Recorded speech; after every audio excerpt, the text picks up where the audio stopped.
आत्म के हित विषय कषाय लोभ पर चर्चा चली थी। कल 8 कर्मों को नाश करने के लिए अपन ने 8वां प्रवचन लोभ पर किया था। कल उसको थोड़ा विशेष देख लें। उसमें हमने आपसे 3 बातें करी थी, उपयोग, दुरुपयोग और सदुपयोग। और उसमें हमने कहा था, क्या कहा था, समझदार किसान के पास से तीनों विकल्प होते हैं। वो अपने बीज को उपयोग आवश्यकता के अनुसार करता है और सदुपयोग के लिए हमेशा तत्पर रहता है और दुरुपयोग कदापि नहीं करता है। इसी प्रकार आपके पास भी 3 चीज़ें हैं, आपके पास भी 3 वस्तुएं हैं, 3 पदार्थ हैं, 3 सामर्थ्य हैं। एक है शक्ति, एक है संपत्ति और एक है मन। अब इसका आप कितना उपयोग करते हो, कितना दुरुपयोग करते हो और कितना सदुपयोग करते हो, इस पर अपनी बातें चली थी। तो इसमें मैंने बहुत अच्छी अच्छी बातें आपको बताई थी। उसमें एक बात ये कही थी, उपयोग से जीवन सुदृढ़ बनता है और सदुपयोग अर्थात उस बोने से परलोक समृद्ध बनता है। लेकिन दुरुपयोग से तो यह लोक भी और परलोक इस सब कुछ समाप्त होते जाता है। इसलिए क्या करना चाहिए, इसलिए क्या कर लो, क्या निश्चित कर लो, इसलिए निश्चित कर लो दुरुपयोग बर्बादी बिल्कुल बंद, उपयोग मर्यादित करना है। उपयोग संपदा मिली है, पुण्य के योग से मिलती है, लेकिन इसको कैसे करना है, मर्यादित रूप से करना है। जहाँ उपयोगी है वहाँ करना है। और सदुपयोग अर्थात बहुनी बेशुमार जीवन धन्य हो जाएगा अगर हमने इन चीज़ों को अपने जीवन में उतार लिया तो। और फिर अंत में बहुत अच्छी बात बोली थी, अगले दिन की चिंता करने वाला पैसों के पीछे भागता है। अगले दिन की चिंता करने वाला पैसों के पीछे भागता है, अगले जन्म की चिंता करने वाला पैसों को पीछे छोड़ता है। जिसने अगले जन्म की चिंता करी है वो क्या करता है, पैसों को पीछे छोड़ता है, पैसों के पीछे नहीं भागता है, पैसों को छोड़ देता है। यहाँ तक अपनी बात आई थी। इसी उपयोग, दुरुपयोग और सदुपयोग पे भी चलता रहेगा, भी हाल समाप्त नहीं होगा। आज भी अपन उसी पे लेंगे, आगे भी लेते चलेंगे। एक वास्तविकता आपके सामने रखता हूँ इन तीनों चीज़ों को मद्देनजर रखते हुए। फूलों में से जो पानी निकलता है उसे आप ओस कहते हैं। वो जो पत्तियों के ऊपर सुबह सुबह पानी देखने को मिलता है, आप क्या कहते हैं, उसे ओस कहते हैं कि ये ओस है महाराज जी। ये कोई फूल ने पानी उत्पन्न नहीं किया, ये कोई पानी मतलब पत्ती ने पानी उत्पन्न नहीं किया। क्या है वो, ओस है, ठीक है ना। अब तपेली में गर्म हुआ जो पानी है वो आकाश की ओर जाता है, वो भी पानी, उसे आप क्या कहते हैं, भाप कहते हैं। बहुत समझदार है मामोरा के लोग, उसे क्या कहते हैं, भाप कहते हैं। आसमान धरती पर जो पानी गिराता है उसे आप बरसात कहते हैं। ऊपर आसमान से जो पानी गिरता पानी है। पानी की अनेक पर्यायों को आपके सामने रख रहा हूं मैं। तो पानी ऊपर से गिर रहा है उसे आप क्या कहते हैं, बरसात कहते हैं। आंखों से आने वाला जो पानी है उसे आप आंसू कहते हैं। जो आंसू निकलते हैं है वो भी पानी, लेकिन उसे आप आंसू कहते हैं। शरीर से पानी बाहर आता है उसे आप पसीना कहते हैं। वो जो निकल रहा है उसको आप पसीना कहते हैं। जो पानी बहने लगता है उसे आप नदी कहते हैं। पानी बह रहा है, यहाँ से वहाँ पहुँच रहा है, उस नदी के माध्यम से पहुँच रहा है, उसको आप नदी का स्वरूप कहते हैं। घन होकर मतलब क्या बोल दिया, घन मतलब ठोस होकर वो जमीन पर गिरने वाला जो पानी है वो भी पानी, उसे आप ओला कहते हैं। ओलावृष्टि हो गई, ऊपर से पानी गिरा, पानी नहीं गिरा, ठोस रूप में गिरा, उसे आप ओला कहते हैं। और वो फ्रीज में रखा हुआ वो घन हुआ वो भी जल, क्या उसे आप क्या कहते हैं, बर्फ कहते हैं। वो भी जल ही है, घन हुआ है, उसे बर्फ कहते हैं। सागर में प्रवेश करने वाले उस पानी, खारे पानी को आप क्या कहते हैं, लवण सागर कहते हैं कि ये सागर है। इसमें जो पानी पहुंच रहा है खारा पानी, उसको सागर की उपमा दी है। अब परमात्मा के मस्तक को स्पर्श करने वाले उस जल को आप क्या कहते हैं, बहुत पूज्यता की दृष्टि से देखते हैं और उसे लगाते हैं, उसे आप क्या कहते हैं, गंधोदक कहते हैं। ये जल है, इन जल की अनेक अवस्थाएं हैं, अनेक अवस्थाओं में कहीं वो पूज्य है और कहीं वो अपूज्य है, वो कहीं पूज्य है वो कहीं अपूज्य। इसी प्रकार से आपके पास जो धन है, आपके पास जो संपदा है, आपके पास जो शक्ति है, आपके पास जो मन है, वो अगर आप उपयोग में आ रहा है, उपयोग में आती हुई शक्ति, संपत्ति और मन समीचीन मार्ग में लगाते हो तो वो कहलाएगा उपयोग। वही चीजें उसको हमने उपयोग बोल दिया। जैसे वही चीज थी हमने गंधोदक बोल दिया, और वही चीज थी हो गई पसीने के रूप में। हम देखना पसंद नहीं कर रहे हैं उस पसीने को, और वही गंधोदक के रूप में उसी को हम लगा रहे हैं। वही चीज तो क्या है? वही उपयोग है। वही उपयोग है काय का, धन का, संपदा का, मन का और शक्ति का। तो इस शक्ति का, मन का और संपदा का अगर हम समीचीन मार्ग में लगाते हैं तो वो कहलाएगा उपयोग। मौज शोक में और अपने भोग विलास में इस शक्ति का, इस संपदा का और इस मन का अगर हम उपयोग करते हैं वो कहलाएगा दुरुपयोग। वही चीज है, वही बात है, लेकिन उसको हमने दुरुपयोग का नाम दे दिया। सम्यक क्षेत्र में हमने उपयोग होने वाली उस शक्ति का उपयोग किया है और अच्छे कार्य में उसको लगाया है और उससे अनेक लोगों का भला हो रहा है, तो वो क्या कहलाएगा? सदुपयोग कहलाएगा। वो किस का कहा? उसको सदुपयोग कहा। बार बार मेरा जोर वही होगा, आपके पास जो है आप उसका कितना उपयोग कर रहे हो, कितना दुरुपयोग कर रहे हो, कितना सदुपयोग करते, विचार करना। अगर फिर भी ऐसा लगता है कि सम्यक क्षेत्र में आपने संपत्ति का सदव्यय किया है, तब आपको क्या लगता है? क्या पुण्य बढ़ता है या संपत्ति कम होती है? अब लगा दिया, मजबूरी है, लगाना पड़ रहा है, समाज के में बैठे हैं, बड़े बाबा को हमें दान देना पड़ेगा, इतना बड़ा मंदिर बन रहा है, बाहर के लोग दान दे रहे हैं करोड़ों, तो गांव का नहीं देगा तो क्या होगा? तब आपके भाव क्या हैं? अगर अंदर से ये भाव है कि मैंने जो दान दिया है उससे पुण्य बढ़ता है तो बहुत अच्छी बात है, और संपत्ति कम होती है तो विचार करें उसका क्या परिणाम आएगा। यदि हमें लगता है कि संपत्ति कम होती है, हो रही है हमारे दान में ना कोई चमक होगी और ना कोई उत्साह होगा। दान तो दिया है लेकिन दो चीजें उसमें नहीं होगी, ना कोई चमक होगी और ना कोई उत्साह होगा, उस दान को देने से कोई मतलब नहीं। और यदि हमें लगता है कि पुण्य बढ़ रहा है तो हमारे जो दान में विशेष चमक होगी और प्रचंड उत्साह होगा। जो विशेष चमक के साथ और विशेष प्रचंड उत्साह के साथ आपने अगर दान किया है वो दान लगेगा, वो दान चमत्कार करेगा, आपके जीवन में भी चमत्कार करेगा और उस जिनालय में भी चमत्कार घटित करेगा। लेकिन कैसा दान? उत्साह से दिया गया दान। कैसा दान? वो विशेष चमक होनी चाहिए उस दान में कि हाँ मुझे गर्व है कि मेरा धन का सदुपयोग हो रहा है। वो दान दान होगा। हालांकि वो किसान होता है, वो किसान जब बीज बोता है तो उसे मालूम होता है, उसको श्रद्धा की आवश्यकता नहीं होती, वो बड़े ही अंतरंग भावों से वो उस खेत में बीज बोता है। उसे मालूम होता है कि कल मुझे बहुत कुछ मिलेगा, मिलना ही है। उसको ये विश्वास अटल होता है, इसलिए वो बहुत ही अच्छे भावों के साथ धरती में बीजों का रोपण करता है। वो जो व्यापारी होता है वो बैंक में पैसा निकालते समय उसे मालूम है मैं जमा कर रहा हूँ, जमा करूँगा तो इसका ब्याज मिलेगा, कुछ ना कुछ मुझे रिटर्न मिलना ही है। जो रिटर्न मिलता है, मिलने के ऐसे भाव रहते हैं तो बड़े भावों के साथ वो पैसे जमा कराता है। परंतु दान में ऐसा नहीं है। तात्कालिक अनुभव न होने के कारण जो प्रबल उत्साह होना चाहिए दान करते समय, वो सचमुच बहुत बड़े पराक्रम की बात है। आज तो हमारे जेब का, हमारी कंठी का पैसा जा रहा है, धन जा रहा है, संपदा जा रही है, कल मिले कि नहीं मिले कोई भरोसा नहीं है। क्योंकि कर्म की लीला, आपको ऐसा लगता है नहीं मैं दे तो रहा हूं, मुझे मिले कि नहीं मिले, मतलब उसके लिए आपको प्रबल उत्साह दान के प्रति होगा और सचमुच बहुत बड़ा पराक्रम है उसको देने के भाव होना। इसके बावजूद भी ऐसा पराक्रम दर्शाए बिना आपके जीवन में गौरव स्थिति आएगी नहीं, आपका जीवन का कल्याण होना ही नहीं। क्योंकि ध्यान रखना, इस जगत में कुछ प्राप्त करने के पहले सबसे पहली प्राथमिक शर्त है, पहले तुम्हें देना होगा। जब तक तुम नहीं दोगे तब तक कुछ मिलेगा नहीं।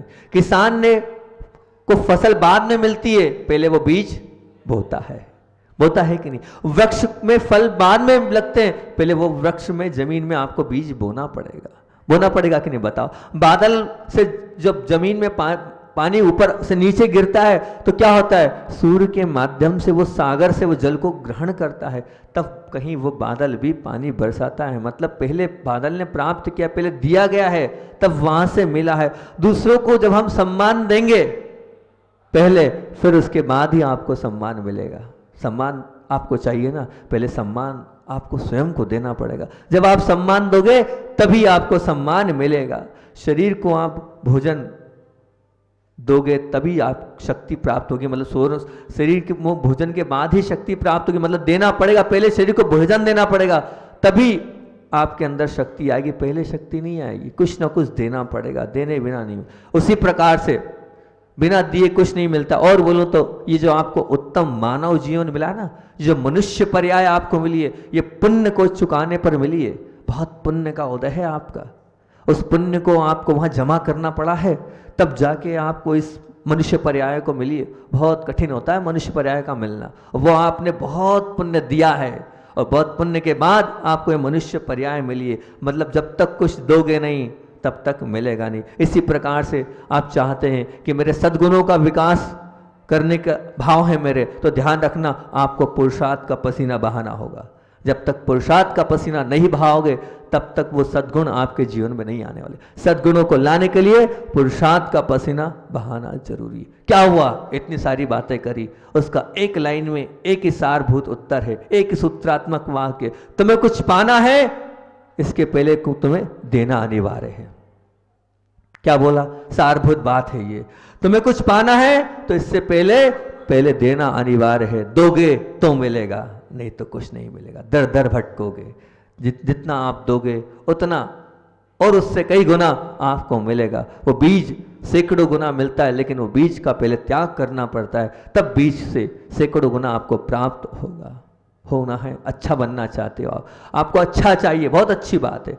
मिठाई खाओगे तभी मिठाई की डकार आएगी, मिठाई खाओगे तभी मिठाई की डकार आएगी, अन्यथा नहीं आएगी। अच्छा करोगे तभी अच्छा मिलेगा, उसके पहले अच्छा मिलना ही नहीं है। खूब चाहते हो अपने आप को अमीर बनाना, तो अमीर बनने के लिए पहले सहज भाव से अंदर से त्याग के भाव होने चाहिए, तब आप कहीं लक्ष्मी आपके पीछे भागेगी। लक्ष्मी को लात मारोगे तब वो लक्ष्मी आपके पास आएगी, ऐसे ही नहीं आएगी लक्ष्मी आपके पास। आप चाहते हो कि मेरे अंदर गंदगी ना हो, बुराई ना हो, मेरे अंदर वो सब पाप नहीं हो, तो मान लो आप वो जो सबसे कड़वा क्या होता है, कहते हैं सबसे कड़वा होता है चिरायता। अब आप चाहते हो चिरायता का सेवन करने के बाद आप चाहो कि चिरायता की डकार नहीं आए, नहीं, वो तो आएगी। अब पाप कर रहे हो और कहे पाप का फल नहीं मिले, हो ही नहीं सकता है। कंजूसी कर रहे हो और कहो कि नहीं मुझे खूब मिले, मिल ही नहीं सकता है। अभी पूर्व पुण्य के उदय से मिल रहा है, आप भोग रहे हो, लेकिन आने वाले समय में जब मिलेगा तब क्या मिलेगा, अभी वर्तमान में जो दिया है उसी की प्राप्ति होगी, अन्यथा कुछ नहीं मिलेगा। वही सच्चा आपका इन्वेस्टमेंट है, वही आपका सच्चा दान है। और तो और जैसे मान लो पतझड़ ऋतु में आपको ऐसा लगता है क्या दिया, पतझड़ ऋतु में वो जो वृक्ष है वो क्या देते हैं, नहीं ऐसा मत मानना। पतझड़ ऋतु में भी वो वृक्ष भले ही आपको छांव नहीं दे रहा है, सूखा है, लेकिन आपको लकड़ियां तो देता है ना। बताओ, वो लकड़ियां तो देगा, भले कुछ नहीं दे रहा है, छांव नहीं दे रहा है, पर कुछ तो दे रहा है ना, वो लकड़ी तो प्रदान कर रहा है ना। मान लीजिए अकाल में आपको नदियों में तालाबों में जल नहीं दिख रहा है, चारों ओर आपने दृष्टि डाली, जल ही नहीं दिख रहा है, लेकिन अगर आप मेहनत करोगे, खोदोगे, कहीं कुछ जल तो दिख ही जाएगा, मिलेगा ही मिलेगा अगर आप चाहोगे तो। वो अमावस्या की रात्रि है, वहां पर अमावस्या की रात्रि में चंद्र नहीं मिलता, चंद्रमा की वो उजाले नहीं मिलते, लेकिन ध्यान रखना उन ताराओं के माध्यम से थोड़ा तो अंधकार मिलेगा। ऐसा घना अंधकार नहीं होगा वहां कि बिल्कुल घना अंधकार छा गया है और कुछ नहीं मिल रहा है, नहीं, मिलेगा, अवश्य मिलेगा, कुछ ना कुछ तो मिलेगा। वो सूर्यास्त के पश्चात भले ही सूर्य नहीं हो, लेकिन एक छोटा सा वो दीपक भी आपको अपने गंतव्य तक पहुंचा सकता है। वो छोटी सी टाँच, वो छोटा सा कंडल भी आपको वहां तक पहुंचा सकता है। अब प्रश्न ये इतनी सारी बातें करी, उसका सार क्या है? उसका सार वर्तमान में भले ही आपके पास आर्थिक तंगी है, भले ही आपके पास लाखों हजारों रुपया नहीं है, सैकड़ों रुपया नहीं है, कुछ तो है, उस कुछ में से थोड़ा कुछ दे दो। अगर साधु हमारे नगर में आया है, थोड़ा दान कर दो, नहीं चौका लगा सकते हो तो एक गिलास जाके तो दे आओ भैया, बहुत बड़ा दान होता है आहार दान। हमारे यहाँ गरीब हमारे दरबार में, हमारे सीढ़ियों के नीचे बैठा है, घर के आगे, दुकान के आगे बैठा, कुछ तो दे दो उसको।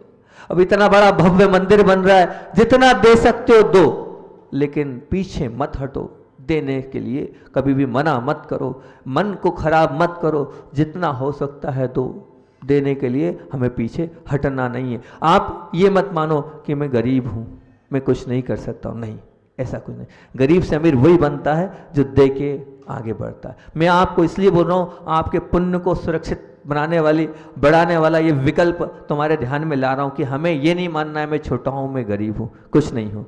आपके पास 2 रोटी है, 2 रोटी में से थोड़ा सा टुकड़ा दे देना, थोड़ा सा भी टुकड़ा दोगे तो बहुत अच्छी, आपका ही भला है। बहुत अच्छी एक बात याद आ गई बीच में, पूज्य सुदाह सागर जी महाराज जी के मुखारबिंद से ये सुना था हमने, उन्हीं की बात मैं रखता हूँ। हो सकता है आप लोगों ने सुना होगा, बड़े महाराज जी के मुख से बहुत हमने सुना है, ये बार बार सुनाते, तो आज वो याद आ गया एकदम, तो उसको सुना देता हूँ।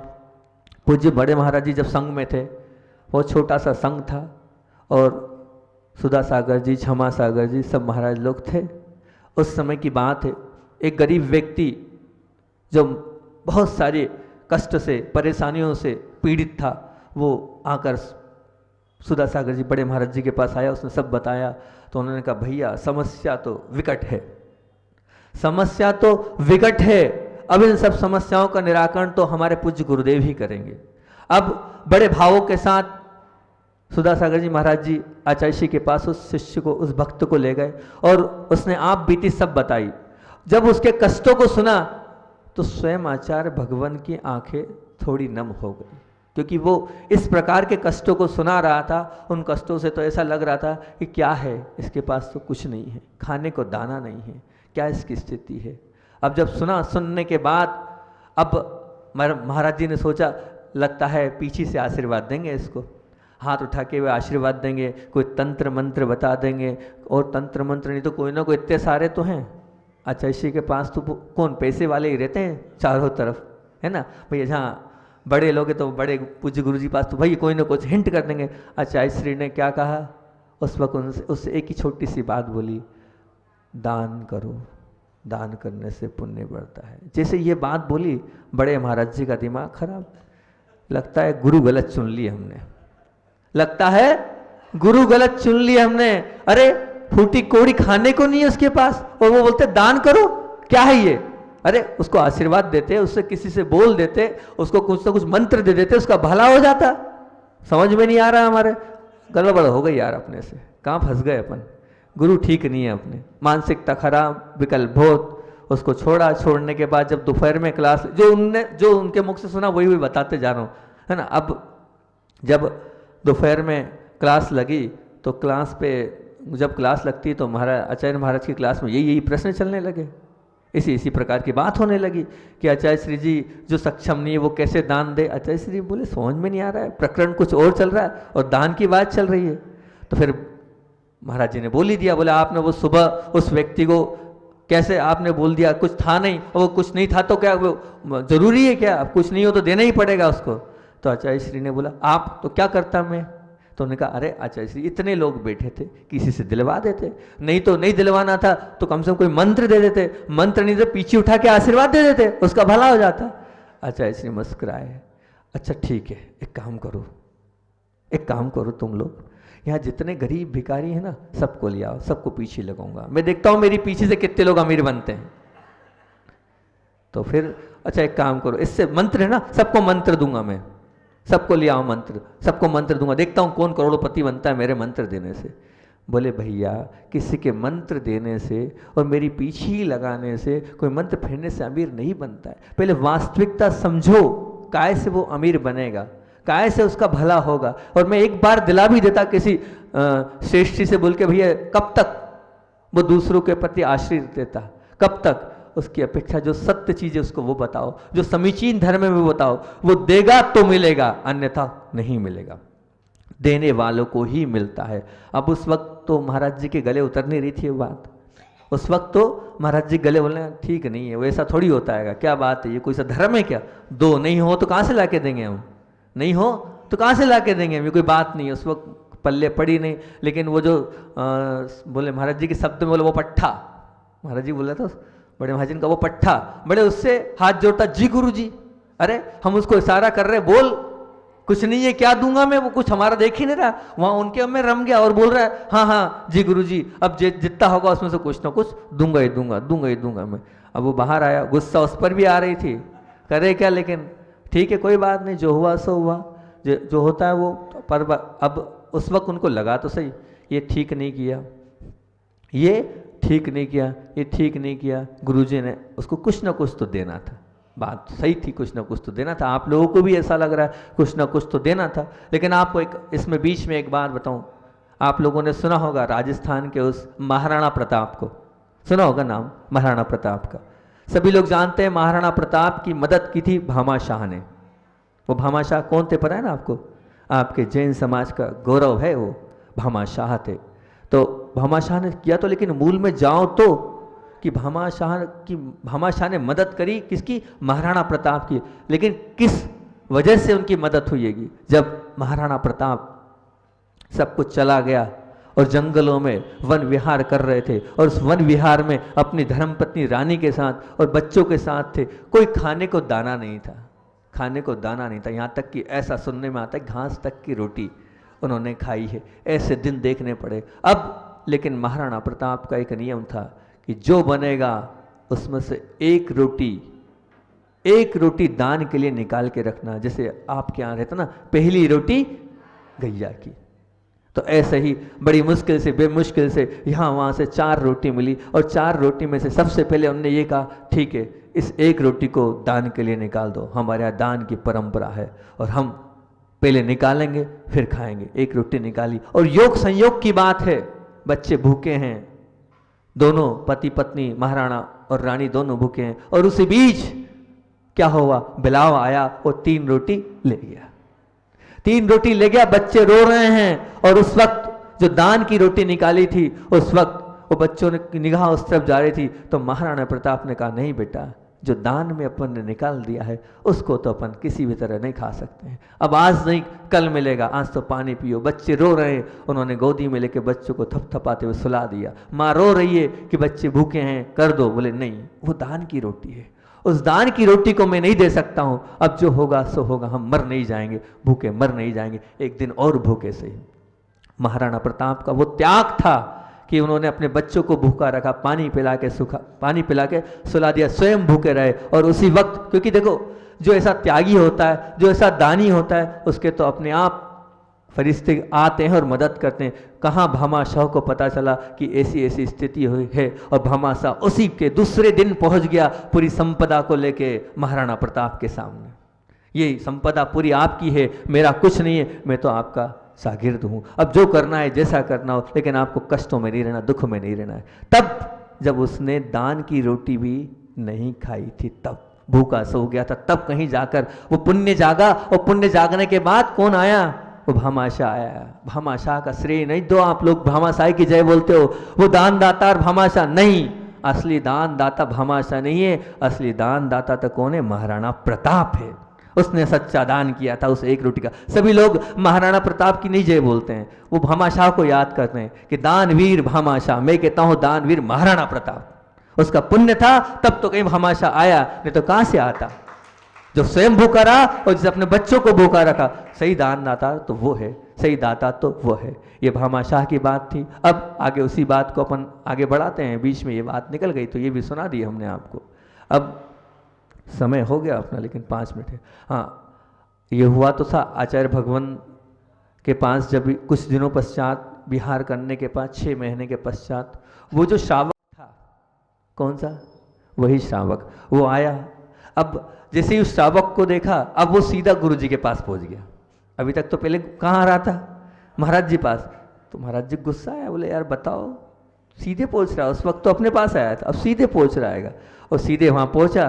पहुंचने के बाद महाराज जी ने कहा अब देखते हैं आचार्य श्री को, अब ये वो अपना रोना गाएगा तब हम बताएंगे क्या होता है दान का परिणाम, है ना। इससे कहा था। लेकिन महाराज जी देख रहे थे कि इसके कपड़े थोड़े ठीक ठाक से लग रहे हैं, थोड़ा चेहरा वेहरा भी भरा सा लग रहा है, फिर भी चलते हैं, क्या है मजारा। बड़े उससे महाराज जी वहाँ पहुँचे और वहाँ खड़े हो गए बिना बुलाए। ये तो पहले तो बुला आचार्य के पास जाते नहीं है, बुलाओ। अब वो बिना बुलाए वहाँ आचार्य के पास खड़े हो गए जाके। अब वो श्रावक, वही श्रावक अब आचार्य के पास बोलता है, आचार्य भगवान आपकी कृपा से सब अच्छा होने लगा है, आपके आशीर्वाद से मेरे अच्छे दिन आने लगे हैं। आचार्य ने उसको देखा और तुरंत पहचान लिया, बहुत अच्छा, कुछ ना कुछ देते हो कि नहीं?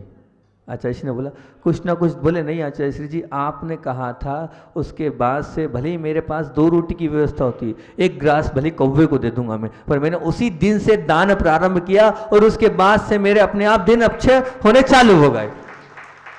बोले बहुत अच्छी स्थिति हो गई है, अब तो इतना दान करता हूँ और रोज भले 10 पैसे करूँ, 25 पैसे करूँ, 50 पैसे करूँ, 1 रुपया करूँ, पर रोज मंदिर में जाकर कुछ ना कुछ तो देता ही हूँ, बिना दिए रहता नहीं हूँ, क्योंकि आपसे नियम लिया था, जो मिलता है वो देता हूँ। कभी कभी 10 पैसे भी दिए हैं। हाँ, ऐसा थोड़ी कहा गया है कि हजारों लाखों को दान देना है, कितने, जिसका जितना शक्ति तस्या। बोले देता हूँ बिल्कुल, हाँ आप कहो तो यहाँ भी कुछ दान की घोषणा कर दूँ मैं? बोलता है आप कहो तो यहाँ नहीं, यहाँ नहीं। बोले मैं आचार्य श्री जी उस नियम का पूरा आपने जो नियम दिया कर रहा हूँ, और मेरे दिन दुगनी रात चौगनी बढ़ोतरी होती जा रही है, सब व्यवस्था हो रही है, अच्छे से खा पी रहा हूँ, और बच्चों का भी अच्छे से पालन पोषण हो रहा है, जो शिक्षा की और जो भी सब समस्याएं बीमारी की थी, सब समस्या समाप्त होती जा रही है। काय से? दान से। वो बात याद आ गई थी, प्रकरण और आगे बढ़ाना था, लेकिन महाराज जी की बात आज आ गई, उसी में अपना समय पूरा हो गया।